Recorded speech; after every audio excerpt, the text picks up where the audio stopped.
Selamat datang dalam pelajaran Sekolah Sahabat kita untuk minggu ini. Adalah suatu berkat dan kebahagiaan ketika kita bisa mempelajari firman Tuhan bersama-sama. Dan semoga melalui pelajaran ini kembali boleh menjadi berkat bagi kita sekalian. Dan kita telah tiba pada pelajaran yang kelima dengan judul Bangsa-Bangsa bagian yang kedua. Ini adalah pelajaran sambungan dari pelajaran kita pada minggu yang lalu. Sebelum kita masuk dalam pelajaran kita, mari kita sama-sama berdoa.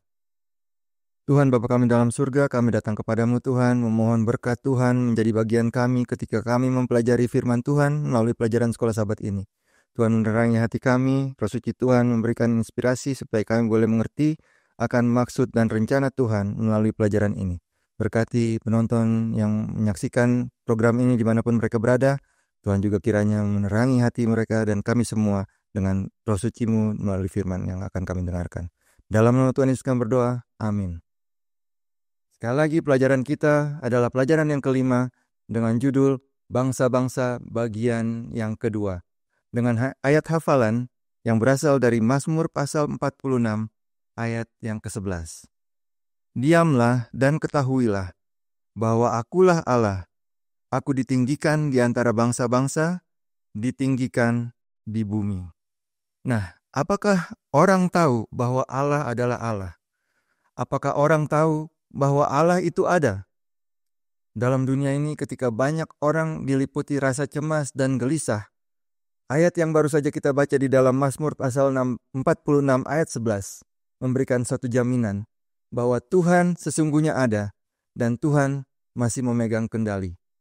Mungkin sekarang terlihat bahwa keberadaan Tuhan tidak dipedulikan, tetapi Mazmur pasal 46 ayat 11 katakan bahwa Tuhan akan ditinggikan di bumi di hadapan bangsa-bangsa.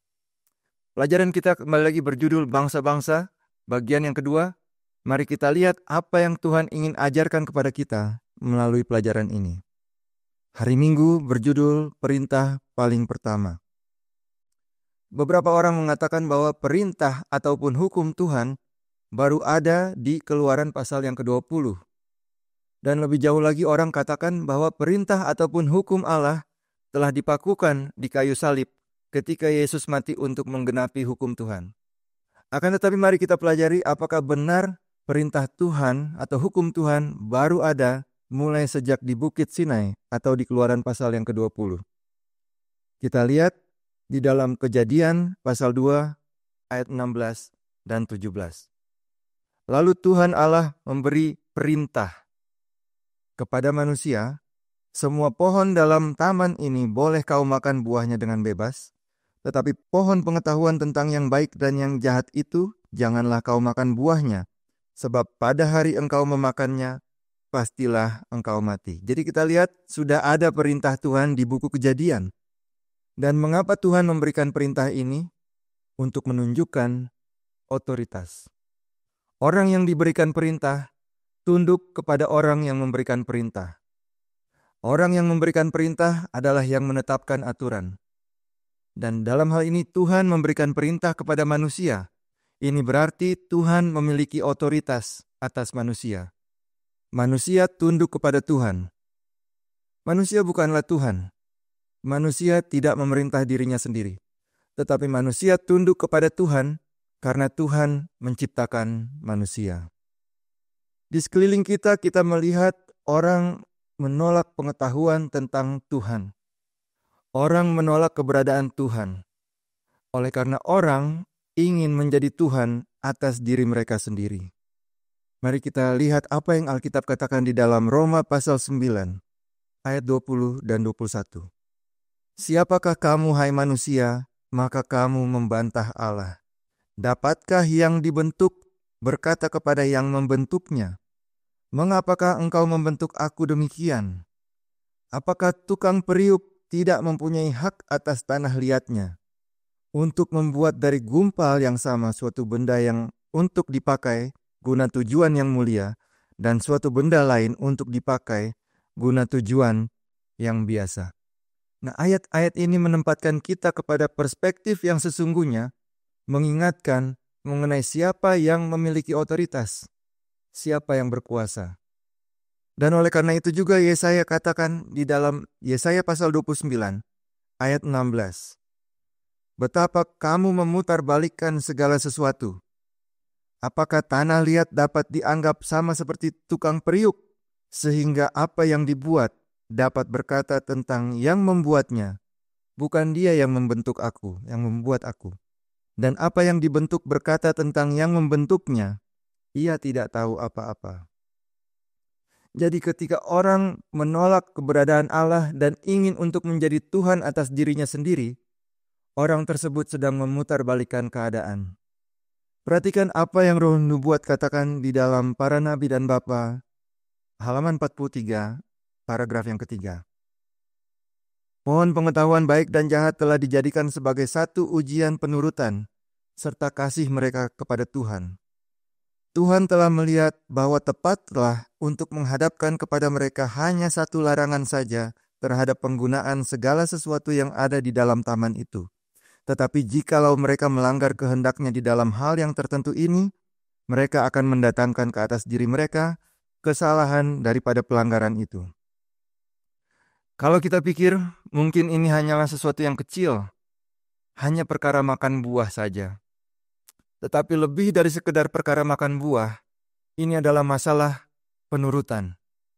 Tuhan adalah pencipta dan kita adalah ciptaan. Tuhan boleh menguji penurutan kita. Dan bukan hanya penurutan, tetapi juga melihat apakah kita betul-betul mengasihi Tuhan, sehingga kita akan melakukan apa yang Allah perintahkan. Itu pelajaran untuk hari Minggu. Mari kita lihat selanjutnya pelajaran untuk hari Senin, yaitu Daniel pasal yang kedua. Kita tahu di dalam Daniel pasal 2, kerajaan duniawi ditampilkan sebagai mineral yang menyusun bagian dari tubuh sebuah patung. Dalam Daniel 2, kita diberikan kronologi kerajaan-kerajaan besar yang memerintah di dunia, dimulai dari kerajaan Babylon. Sebagai summary daripada mimpi Raja Nebukadnezar, kepala yang terbuat dari emas melambangkan kerajaan Babylon. Dada dan lengan yang terbuat dari perak melambangkan kerajaan Media dan Persia. Dan perut dan paha yang terbuat dari perunggu melambangkan kerajaan Greka atau Yunani. Kaki yang sebagian terbuat dari besi dan sebagian lagi dari tanah liat melambangkan kerajaan ataupun negara-negara di Eropa Barat. Inilah yang digambarkan oleh patung ataupun gambar ataupun image dari mimpi Raja Nebukadnezar. Di dalam Kejadian 1 ayat 26, Alkitab berkata sebagai berikut. Berfirmanlah Allah, baiklah kita menjadikan manusia menurut gambar atau image dan rupa kita, supaya mereka berkuasa atas ikan-ikan di laut dan burung-burung di udara, dan atas ternak, dan atas seluruh bumi, dan atas segala binatang melata yang merayap di bumi. Dengan kata lain, berkuasa atas kerajaan binatang. Jadi manusia yang diciptakan menurut gambar ataupun rupa ataupun image daripada Tuhan. Dan ketika manusia tetap berada di dalam gambar ataupun image daripada Tuhan, dengan kata lain, manusia akan memiliki karakter Tuhan. Hanya ketika manusia tetap berada di dalam gambar ataupun image dari Tuhan ini sajalah manusia berkuasa atas kerajaan binatang.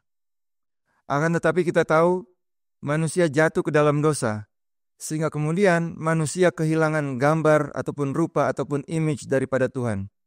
Dan sebagai gantinya, manusia memiliki gambar ataupun image daripada binatang. Gantinya memiliki gambar ataupun image daripada Tuhan.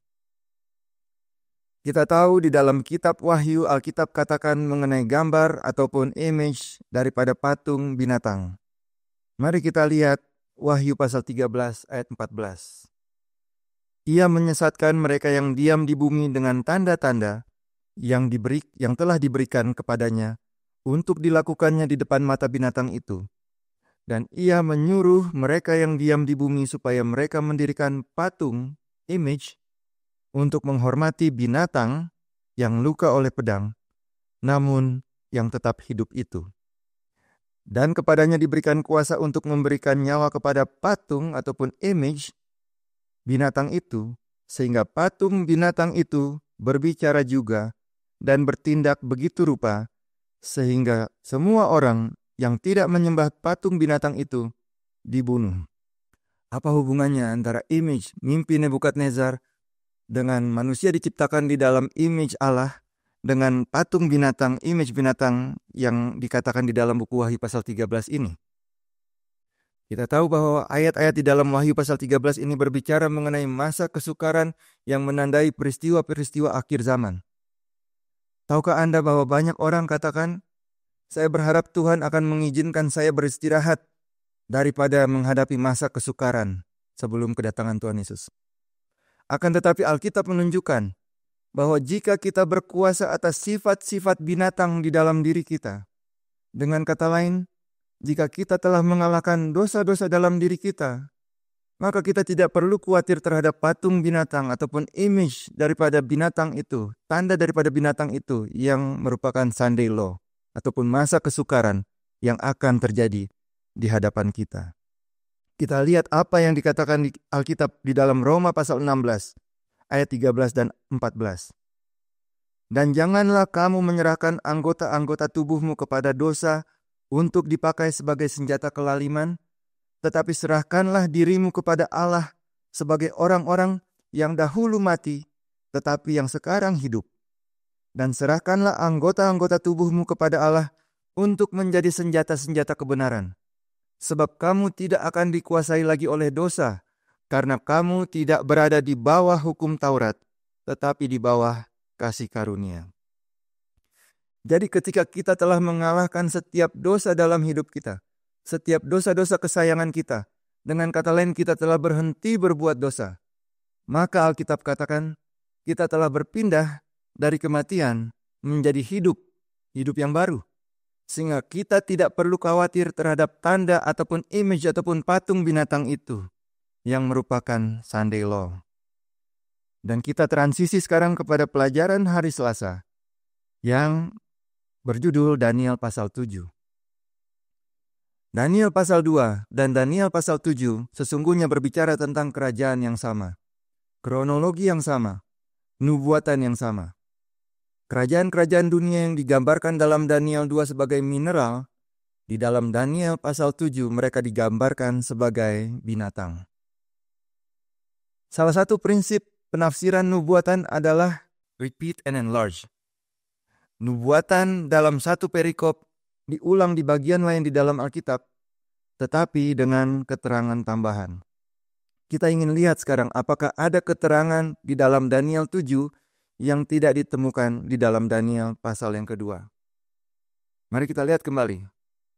Daniel pasal 2, kepala dari emas melambangkan kerajaan Babylon, sama dengan Daniel pasal 7. Yang merupakan singa dengan sayap Raja Wali. Kerajaan Medio Persia yang dilambangkan oleh dada dan lengan dari perak di dalam Daniel pasal 2, di dalam Daniel pasal 7 dilambangkan dengan beruang. Dan selanjutnya di dalam Daniel pasal 2 perut dan paha yang terbuat dari perunggu, dan di Daniel pasal 7 macan tutul dengan 4 sayap burung melambangkan kerajaan Yunani atau Greka. Yang di dalam Daniel pasal 2 kaki dari besi, dan di dalam Daniel pasal 7 binatang tanpa deskripsi melambangkan negara-negara Eropa Barat. Kita tahu di dalam Daniel pasal 7 diberikan keterangan yang lebih banyak mengenai kerajaan yang keempat, di mana hal-hal ini tidak ditemukan di dalam Daniel pasal 2. Apa saja kira-kira keterangan tambahan ini? Mari kita lihat Daniel pasal 7. Pasal 7 ayat 7 dan 8. Kemudian aku melihat dalam penglihatan malam itu, tampak seekor binatang yang keempat yang menakutkan dan mendahsyatkan, dan ia sangat kuat. Ia bergigi besar dari besi, ia melahap dan meremukkan, dan sisanya diinjak-injaknya dengan kakinya. Ia berbeda dengan segala binatang yang terdahulu, lagi pula ia bertanduk 10. Sementara aku memperhatikan tanduk-tanduk itu, tampak tumbuh di antaranya satu tanduk lain yang kecil, sehingga 3 dari tanduk-tanduk yang terdahulu itu tercabut. Dan pada tanduk itu tampak ada mata seperti mata manusia dan mulut yang menyombong. Lebih lanjut kita lihat di dalam ayat yang ke-25 Daniel pasal 7. Ia akan mengucapkan perkataan yang menentang Yang Maha Tinggi dan akan menganiaya orang-orang kudus milik Yang Maha Tinggi. Ia berusaha untuk mengubah waktu dan hukum, dan mereka akan diserahkan ke dalam tangannya selama 1 masa dan 2 masa dan setengah masa. Ketika Roma Vatikan ini berkuasa, 3 kerajaan Eropa Barat menemui kehancurannya. Nah, mereka adalah Kerajaan Heruli yang dihancurkan tahun 463 AD dan Vandal yang dihancurkan tahun 534 AD dan kemudian Ostrogoth yang hancur pada tahun 538 AD. Tanduk kecil. Tanduk adalah melambangkan suatu kerajaan, berarti atau kuasa. Berarti tanduk kecil adalah suatu kerajaan ataupun kuasa yang kecil. Dan Vatikan adalah sebuah kota, tetapi juga adalah sebuah negara di dalam negara, yaitu negara Italia. Dibandingkan negara-negara pada umumnya, wilayah Vatikan hanya mencakup area seluas 109 hektar. Dikatakan bahwa ia memiliki mata manusia, yang berarti kebijaksanaan manusia, bukan kebijaksanaan ataupun hikmat daripada Tuhan. Selanjutnya dikatakan juga bahwa ia memiliki mulut yang mengucapkan kata-kata sombong, yang merupakan simbol klaim arogansi dari para uskup di Roma. Bahkan ketiga tanduk ataupun kerajaan yang tercabut itu terjadi oleh karena mereka menentang klaim arogansi daripada supremasi kepausan. Mari kita lihat ciri-ciri mengucapkan kata-kata sombong terhadap Yang Maha Tinggi. Apa yang dikatakan oleh tanduk kecil ini? Mereka mengklaim bahwa mereka adalah vicegerent of the Son of God, yaitu adalah wakil anak Allah. Kemudian juga dikatakan our Lord God, the Pope, ataupun Tuhan kita, Paus.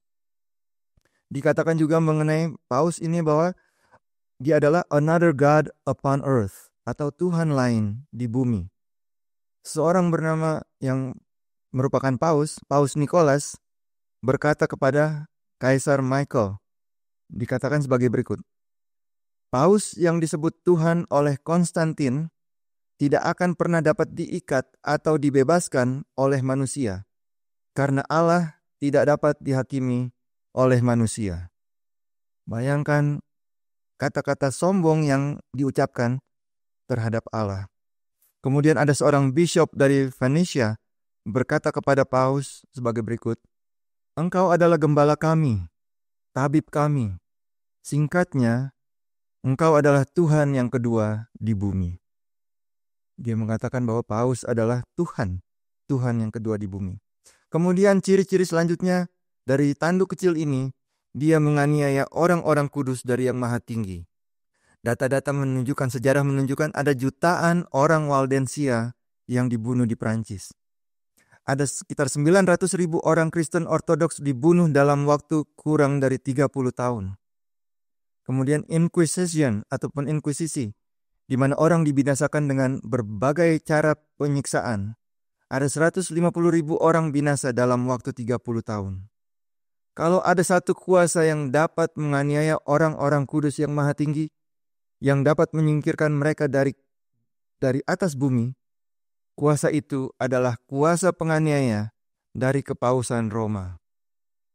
Pada tahun 1208, perang salib dikobarkan oleh Pope Innocent III terhadap orang-orang Waldensia dan Albigensis, di mana 1 juta orang tewas pada perang tahun 1208. Sejak dimulainya Ordo Jesuit pada tahun 1540 hingga tahun 1580, ada 900.000 orang dibunuh. Ini adalah penganiayaan yang dilakukan oleh kuasa kepausan terhadap orang-orang kudus Yang Maha Tinggi. Dan ini hanyalah sebagian. Hanya sebagian saja yang tercatat dalam sejarah. Ciri selanjutnya dikatakan bahwa tanduk kecil ini akan bermaksud untuk mengubah waktu dan hukum. Hukum apa dan hukum siapa yang dimaksud untuk dirubah? Bukan hukum pemerintahan dunia. Oleh karena sering kita lihat satu kerajaan dunia menaklukkan kerajaan lain. Kuasa tanduk kecil ini, mereka hanya bermaksud untuk mengubah waktu dan hukum. Hanya bermaksud untuk mengubah, tetapi mereka tidak dapat mengubah waktu dan hukum. Tetapi apakah kepausan telah mencoba untuk mengubah waktu dan hukum Allah? Dalam katekismusnya, kepausan telah menghapus hukum kedua dari 10 hukum Allah. Ini dilakukan untuk memberi jalan bagi pemujaan terhadap patung. Dan kemudian hukum yang ke-10 dibagi jumlahnya dibagi 2 supaya jumlahnya tetap 10. Yang lebih berani lagi, kepausan telah mengganti hukum yang keempat, yaitu Sabat Allah. Satu-satunya tanda peringatan yang Allah berikan kepada manusia, digantikan oleh kepausan dengan mendirikan hari ibadah tandingan. Ciri-ciri selanjutnya, mereka akan diserahkan ke dalam tangannya untuk 1 masa, dan 2 masa, dan setengah masa. Menurut perhitungan nubuatan, ini adalah sama dengan 3,5 tahun nubuatan, yang merupakan 1260 tahun literal. Apakah kepausan pernah berkuasa selama 1260 tahun? Dekrit ataupun perintah Kaisar Justinian tertanggal 532 AD menjadikan uskup Roma sebagai kepala semua gereja. Akan tetapi dekrit ataupun perintah ini tidak dapat berlaku sampai kerajaan Ostrogoth, yaitu kerajaan yang terakhir dari 3 tanduk ini, dihancurkan dari Roma. Dan ini baru terjadi pada tahun 538 AD.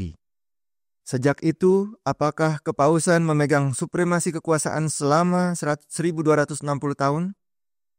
Kalau kita tambahkan matematikanya dari tahun 538 ditambah 1260 tahun, kita akan tiba pada tahun 1798. Apa yang terjadi pada tahun 1798? Jenderal Berthier dengan tentara Prancis memasuki kota Roma. Dia menangkap dan menawan Paus.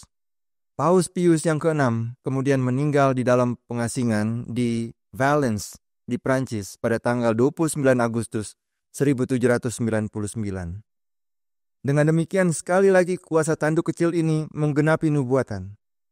Tidak ada keraguan-raguan bahwa tanduk kecil yang disebutkan dalam Daniel 7 adalah kuasa kepausan. Selanjutnya pelajaran hari Rabu berjudul Antara Bumi dan Laut. Siapakah binatang yang muncul dari laut ini menurut Wahyu pasal 13? Mari kita baca Wahyu pasal 13 ayat 1. Lalu aku melihat seekor binatang keluar dari dalam laut, bertanduk 10 dan berkepala 7. Di atas tanduk-tanduknya terdapat 10 mahkota, dan pada kepalanya tertulis nama-nama hujat. Dikatakan binatang ini keluar dari dalam laut, dan kita ingin mengetahui apa maksudnya laut di sini. Kita lihat definisi di dalam Wahyu pasal 17 ayat 15. Lalu ia berkata kepadaku, semua air yang telah kau lihat di mana wanita pelacur itu duduk adalah bangsa-bangsa dan rakyat banyak dan kaum dan bahasa. Jadi menurut Wahyu 17 ayat 15, laut ataupun air adalah simbol dari bangsa ataupun orang banyak, bangsa-bangsa, dan bahasa-bahasa. Sedangkan binatang adalah simbol Alkitab dari bangsa ataupun kekuasaan yang tidak mengenal Tuhan. Jadi ketika kita melihat binatang keluar dari dalam laut, ini menunjukkan satu kekuasaan yang muncul di wilayah yang banyak orang. Kekuasaan yang muncul dengan mengalahkan bangsa-bangsa yang lain. Dan selanjutnya dalam Wahyu 13 dikatakan ayat 7, dan ia diperkenankan untuk berperang melawan orang-orang kudus dan untuk mengalahkan mereka. Dan kepadanya diberikan kuasa atas setiap suku dan umat dan bangsa dan bahasa. Ayat 15. Dan kepadanya diberikan kuasa untuk memberikan nyawa kepada patung binatang itu, sehingga patung binatang itu berbicara juga dan bertindak begitu rupa, sehingga semua orang yang tidak menyembah patung binatang itu dibunuh. Salah satu karakter yang selalu muncul dalam semua peristiwa nubuatan ini adalah orang-orang kudus, yaitu gereja Allah yang benar. Karakter lain yang tampil adalah kuasa penganiaya. Kita bertanya, siapa yang ingin menganiaya gereja yang benar? tentunya adalah gereja yang palsu atau gereja yang murtad. Siapa yang memerangi agama yang benar? Tentunya agama yang palsu. Apakah Anda pernah mendengar suatu pemerintahan sipil dari bangsa manapun yang menganiaya umat Tuhan? Suatu bangsa mungkin berperang melawan bangsa yang lain untuk memperebutkan teritori. Tetapi tidak pernah ada suatu bangsa menganiaya orang oleh karena agama mereka, kecuali pemerintahan tersebut dikendalikan oleh unsur agama atau gereja yang berlawanan dengan gereja Allah yang benar. Kuasa yang diperkenalkan dalam nubuatan ini adalah kuasa penganiaya yang digerakkan oleh kemarahan dan permusuhan terhadap umat Tuhan. Dalam mempelajari nubuatan, ada yang dikenal sebagai metode historism. Artinya, nubuatan dalam Alkitab terjadi dalam suksesi yang tidak terputus dalam urutan peristiwa sejarah bangsa-bangsa. Mari kita lihat lagi urutan bangsa-bangsa yang telah kita pelajari dalam Daniel 2 dan 7. Yaitu urut-urutannya adalah Babylon, Media Persia, Yunani ataupun Greka, kemudian Roma kafir, dan kemudian Roma yang terbagi menjadi 10, dan kemudian tanduk yang kecil. Ada persamaan karakteristik di mana kita dapat mengidentifikasi kekuatan tanduk kecil di dalam Daniel pasal 7 ini yang juga bisa kita temukan pada binatang yang keluar dari dalam laut yang terdapat di dalam Wahyu pasal 13. Yaitu bahwa ia menghujat Allah. Terdapat di dalam Daniel pasal 7 ayat 25 dan juga terdapat di dalam Wahyu pasal 13 ayat 6. Ia berperang melawan orang-orang kudus dan mengalahkan mereka. Terdapat di dalam Daniel pasal 7 ayat 21 dan terdapat juga di dalam Wahyu pasal 13 ayat 7. Ia mempunyai mulut yang menyombong. Terdapat di dalam Daniel pasal 7 ayat 8 dan 20 dan juga terdapat di dalam Wahyu pasal 13 ayat 5. Memiliki kuasa yang diberikan selama 1260 tahun. Terdapat di dalam Daniel pasal 7 ayat 25 dan terdapat juga di dalam Wahyu pasal 13 ayat 5. Dan sesuai dengan metode penafsiran nubuatan, repeat and enlargement, keterangan tambahan apa dalam Wahyu 13 yang kita boleh dapati mengenai tanduk kecil ini? Kita tahu bahwa tanduk kecil ini adalah Roma Kepausan. Kita tahu bahwa tanduk kecil ini adalah kekuatan agama yang menggunakan kekuasaan sipil untuk menganiaya umat-umat Tuhan. Kita juga tahu bahwa kekuasaan ini terputus pada tahun 1798. Akan tetapi, di dalam Wahyu pasal 13 ayat 3, hal ini yang digambarkan sebagai kuasa ini mengalami luka parah yang membahayakan hidupnya.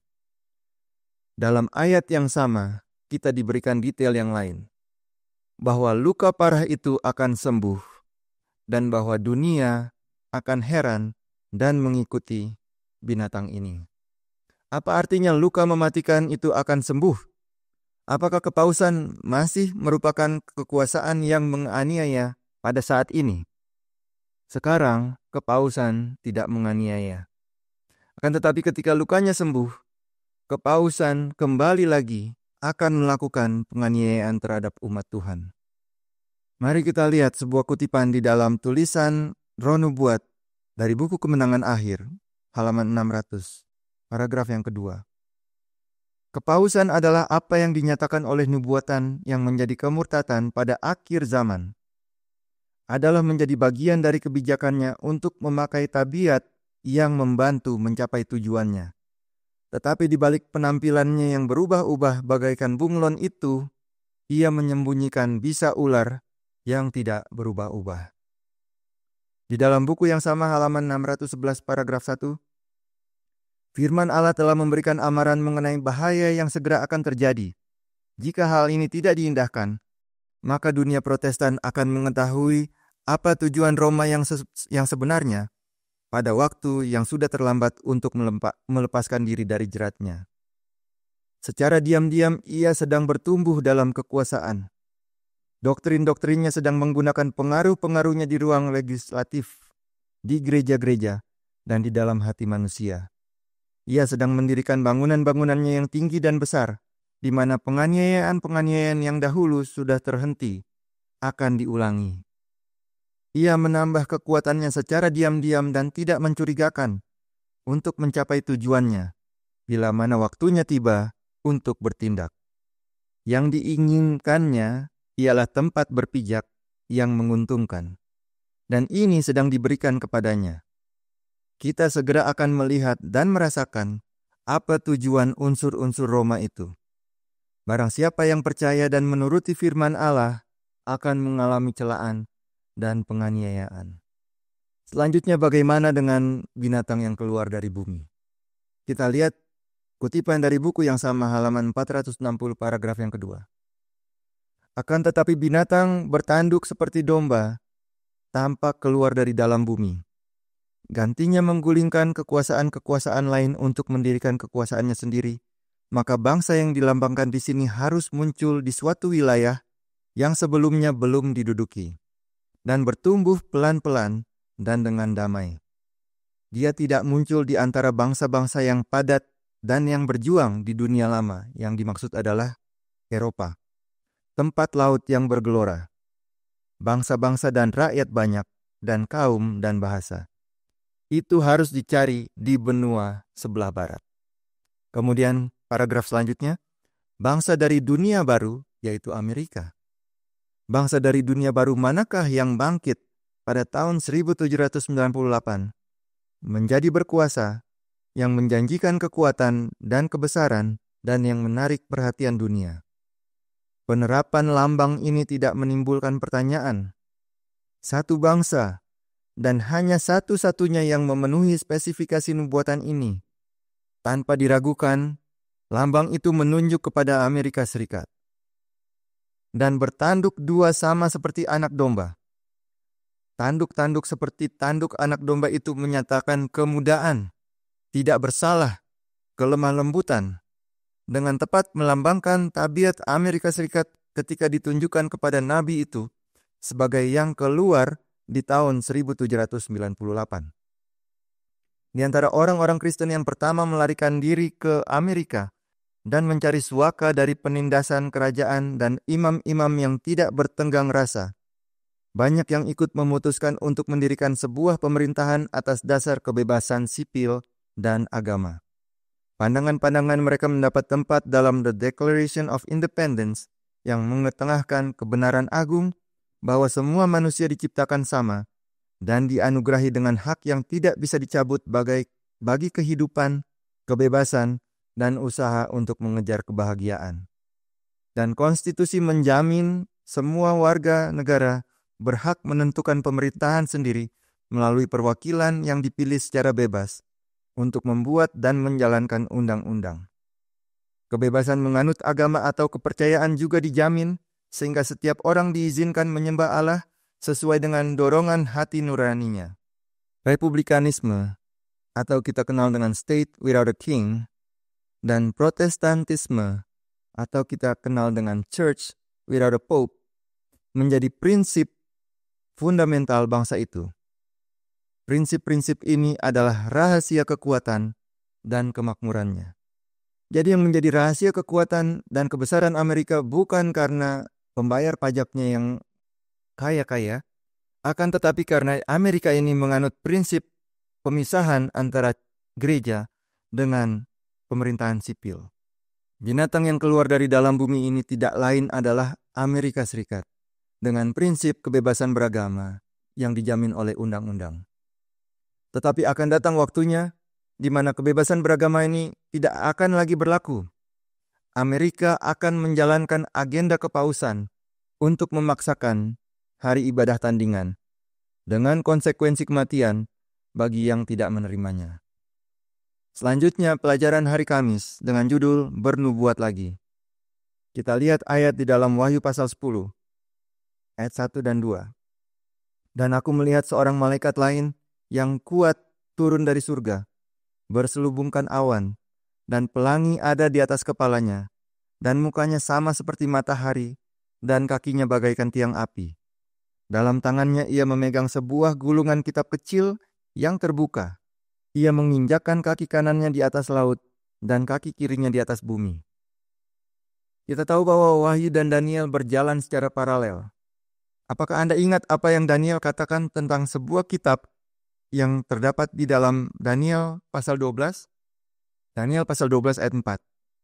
Tetapi engkau Daniel, sembunyikanlah segala firman itu dan meteraikanlah kitab itu sampai pada akhir zaman. Banyak orang akan menyelidikinya dan pengetahuan akan bertambah. Kalau kita perhatikan Wahyu pasal 10 dan Daniel pasal 12 berbicara mengenai buku ataupun kitab yang sama, di mana buku ataupun kitab ini dimeteraikan pada zaman Daniel, tetapi pada akhir zaman kitab ini akan dibuka. Apa yang terdapat di dalam kitab yang dimeteraikan pada zaman Daniel tetapi tidak dimeteraikan pada akhir zaman?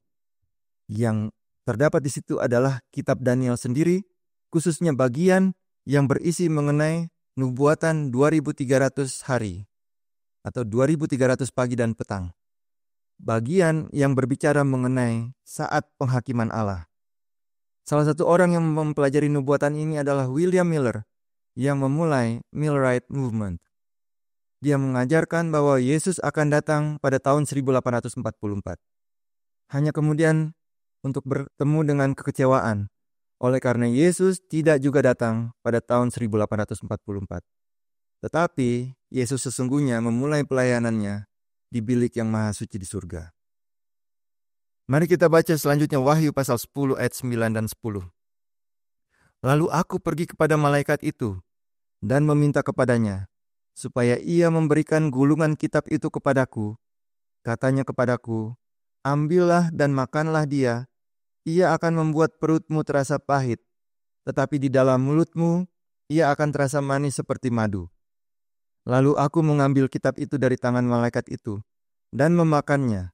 Di dalam mulutku ia terasa manis seperti madu, tetapi sesudah aku memakannya, perutku menjadi pahit rasanya. Pekabaran bahwa Yesus akan datang terasa sangat manis bagi mereka yang mengasihi Yesus. Bagi mereka yang menantikan untuk melihatnya datang di awan-awan, pekabaran ini adalah sesuatu yang manis. Tetapi hal ini menjadi pahit karena Yesus tidak datang di tahun yang mereka pikir Yesus akan datang. Wahyu pasal 10 ayat yang ke-11. Maka ia berkata kepadaku, engkau harus bernubuat lagi kepada banyak bangsa dan kaum dan bahasa dan raja. Sebagai kesimpulan, saya ingin bacakan dari Daniel pasal 2 ayat yang ke-44. Tetapi pada zaman raja-raja, Allah semesta langit akan mendirikan suatu kerajaan yang tidak akan binasa sampai selama-lamanya. Dan kekuasaan tidak akan beralih lagi kepada bangsa lain. Kerajaan itu akan meremukkan segala kerajaan dan menghabisinya. Tetapi kerajaan itu sendiri akan tetap untuk selama-lamanya. Yesus akan datang, dan ia akan mendirikan kerajaan yang tidak akan binasa. Jika kita mengasihi Yesus, kita akan menanti-nantikan kedatangannya. Kita rindu untuk melihat Yesus datang di awan-awan. Tetapi untuk sekarang, kita harus bernubuat lagi. Kita harus memberitahu sebanyak mungkin orang yang bisa kita jangkau untuk keluar dari Babylon, untuk berkumpul bersama-sama dengan orang-orang yang rindu untuk melihat Yesus. Dan kemudian Yesus akan datang. Dan kita yang masih hidup bersama dengan mereka yang telah beristirahat di dalam kubur. Semua yang mengasihi Yesus akan dikumpulkan untuk hidup bersama Yesus selama-lamanya tanpa ada perpisahan lagi.